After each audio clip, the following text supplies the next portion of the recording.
Stand by as well. Joining us now, key voice on national security, the House Oversight Committee Chairman, Republican Congressman Jason Chaffetz of Utah. Congressman, before we begin, I want you to listen to this little excerpt. This is the President of the United States. He just sat down with Jeff Mason, the White House correspondent for the Reuters news agency, and made a strong defense of his posture when it comes to these negotiations with Iran on its nuclear program. What's the best way to ensure that Iran is not developing a nuclear weapon? Prime Minister Netanyahu thinks that the best way to do that is either through doubling down on more sanctions or through military action, ensuring that Iran has absolutely no enrichment capabilities whatsoever. And there's no expert on Iran or nuclear proliferation around the world that seriously thinks Iran is going to respond to additional sanctions by eliminating its nuclear program. What we've said from the start is organizing a strong sanctions regime globally. What we can do is bring Iran to the table. And by bringing Iran to the table, force them to have a serious negotiation in which, A, we are able to see exactly what's going on inside of Iran, B, we're able to create what we call a breakout period, a timeline, where we know if they were to try to get a nuclear weapon, it would take them a certain amount of time. And the deal that we're trying to negotiate is to make sure that there's at least a year between us seeing them try to get a nuclear weapon and them actually being able to obtain one. And as long as we've got that one-year breakout capacity, that ensures us that we can take military action to stop them if they were to stop it. All right, the president really going into specific details, making the case why his posture is superior, better in the long term than the posture put forward by the Israeli Prime Minister. Congressman, your reaction? I don't think we can ever take the chance that Iran is able to achieve a nuclear weapon. They want death and destruction to Israel. They have sent terrorists who have come after us and killed thousands of Americans along the way. There is no daylight. There is no daylight between our position and what Israel's position is on this. We have not taken a hard enough stance, and I don't think the president has seen any visibility into what's going on into Iran. We've heard that from outside experts, and I don't think we know internally what is really happening there, other than their determination, Iran's, to have death and destruction to Israel and to the United States. But he says that there's really no serious alternative right now to these negotiations because the other options simply won't work. I'll play another excerpt from this interview he just granted to Reuters.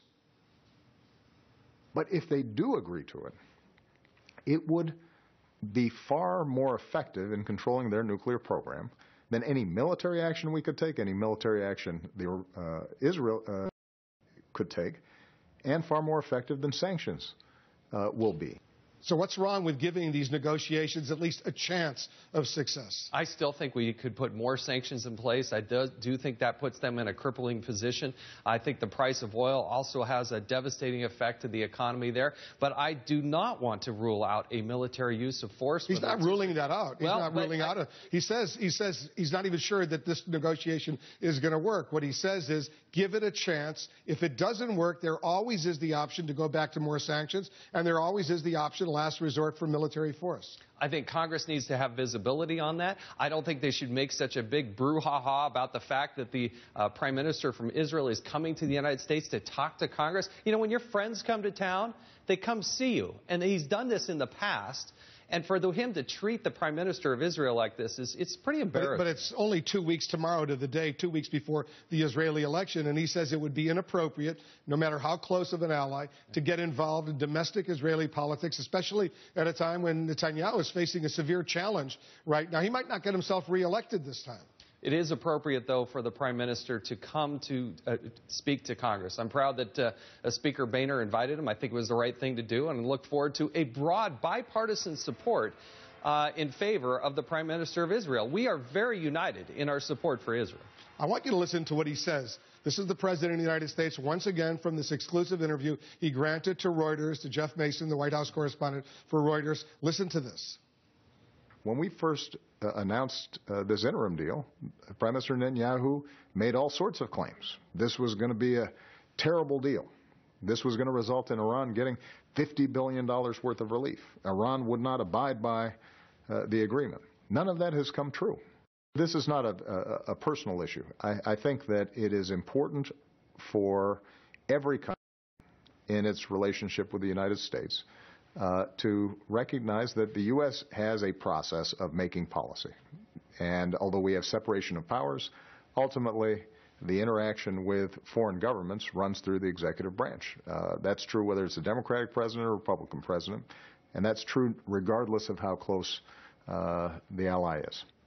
Don't you think, with hindsight, and you're a smart guy, with hindsight, it would have been more appropriate for the Speaker of the House to at least have informed the White House or the Democratic leadership, you know what I'm going to do? I know he's got an election coming up. I don't know if the Speaker actually knew that he had an election coming up, but he's got an election. But I think it's important at this critical moment to give the Prime Minister of Israel a chance to make his case to the American Congress. With hindsight, don't you think the Speaker should have at least had the courtesy to tell the White House what he was planning on doing? Well, I think he did do that. I think only after the invitation was delivered.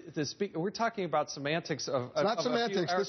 This is a serious issue, Congressman. We're a co-equal branch of government here, Wolf. But as a matter of courtesy, why wouldn't the Speaker of the House at least tell the President? Get over it. He's going to come here and speak to the joint session. We know that. We know he's speaking tomorrow. I'm looking back. I'm not looking ahead. I'm looking back. With hindsight, was it a miscalculation? No, I don't think it's a miscalculation. I think Speaker Boehner did the right thing. But don't you think it's hurt U.S.-Israeli relations? No, no. What you're going to see. When 30 Democrats decide to boycott the visit of the Prime Minister to the U.S. Congress, doesn't that hurt the U.S.-Israeli relationship? There's 535 members between the House and the Senate. And so, yeah, you have a couple that are not going to show up, which I think is a broad mistake in the context. Remember, it was just our embassy in Yemen that we had to flee because the Houthis were coming to take over, supported by Iran. Iran has not been a friendly player. You saw the video out there in the Arabian Sea where they're blowing up a would-be Gulf carrier there for us. This is not a regime that we can continue to appease and give them what they want more than anything else, which is time. And President Obama has given the Iranians time, and that's what I worry about. But you also worry about another war between the United States and Iran. The biggest problem that we have on the face of the planet is Iran getting a nuclear weapon. And we have to do anything and everything we can do in our powers to make sure that that doesn't happen. So you would support a preemptive strike against their nuclear facilities? Absolutely. We negotiate from a position of strength, Wolf. We do not do this through appeasement and bickering about what time the Speaker called the President to say that Benjamin Netanyahu is going to show up. That is a distraction. I think the President miscalculated on that. Get over it. He's coming to speak to us, and we look forward to hearing from him. So you think the U.S. should basically say to Iran right now, either completely open up, stop all of your nuclear program, or the United States is going to launch a preemptive strike? If it was up to me, if I was the President of the United States, I would take out that threat. You have to deal with it in a realistic thing. We believe them.